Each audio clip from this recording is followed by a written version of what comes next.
ताकि आपको छोड़ना ना पड़े बाद में। वाह,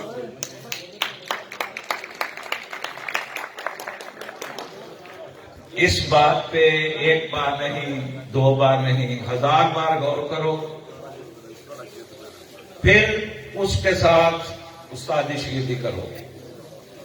उस्तादी शिगिर्दी का मतलब यह है कि उसकी इज्जत, उस्ताद की इज्जत और शिगिर्द की इज्जत एक हो जाती है।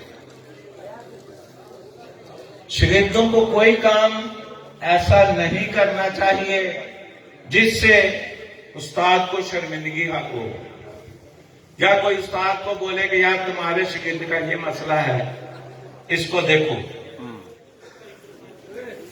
शिगिर्दों को भी चाहिए कि उस्ताद की इज्जत का पास करें, उस्ताद को भी चाहिए कि अपने शिगिर्दों का ख्याल रखें,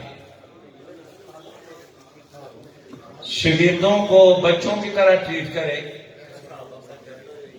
और उनकी जायज जरूरियात पूरी करें। दोस्तों, ये एक ऐसा रिश्ता है जिसका कोई सानी नहीं है। अगर आप ये समझते हैं तो बाप का दर्जा जिससे आप पढ़ते हैं वो भी उस्ताद आपका बाप का दर्जा रखता है, उसकी इज्जत वैसे करनी चाहिए।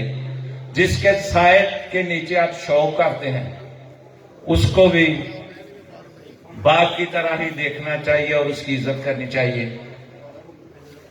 ये रिश्ते बहुत अच्छे, बहुत प्यारे हैं अगर आप उसको अच्छे तरीके से निभाते हैं। ये एक रस्म होती है जो हम लोग करते हैं, अमल उसके बाद से शुरू होता है। इसको आप लोगों को अमली जामा पहनाना चाहिए ताकि कोई भी चीज, मैंने देखा है कि कुछ ऐसे भी शिगिर्द आते हैं जो किसी लालच की वजह से, किसी चीज की वजह से आते हैं, जब उनको हासिल नहीं होती वो दूसरे की तरफ चले जाते हैं और ढूंढने लग जाते हैं। उन लोगों को मैंने देखा है कि बारहा बार, आज इसके कभी कल उसके, कल उसके, ये चीजें उसकी इज्जत पे भी फर्क डालती हैं। और जो हम उस्ताज़ा कराम किसी दूसरे के शिगिर्द को जल्दी से अपना शिगिर्द कर लेते हैं, हमें इस पे भी गौर करना चाहिए कि ये पहले उस्ताद को क्यों छोड़ रहा है, मेरे पास क्यों आ रहा है।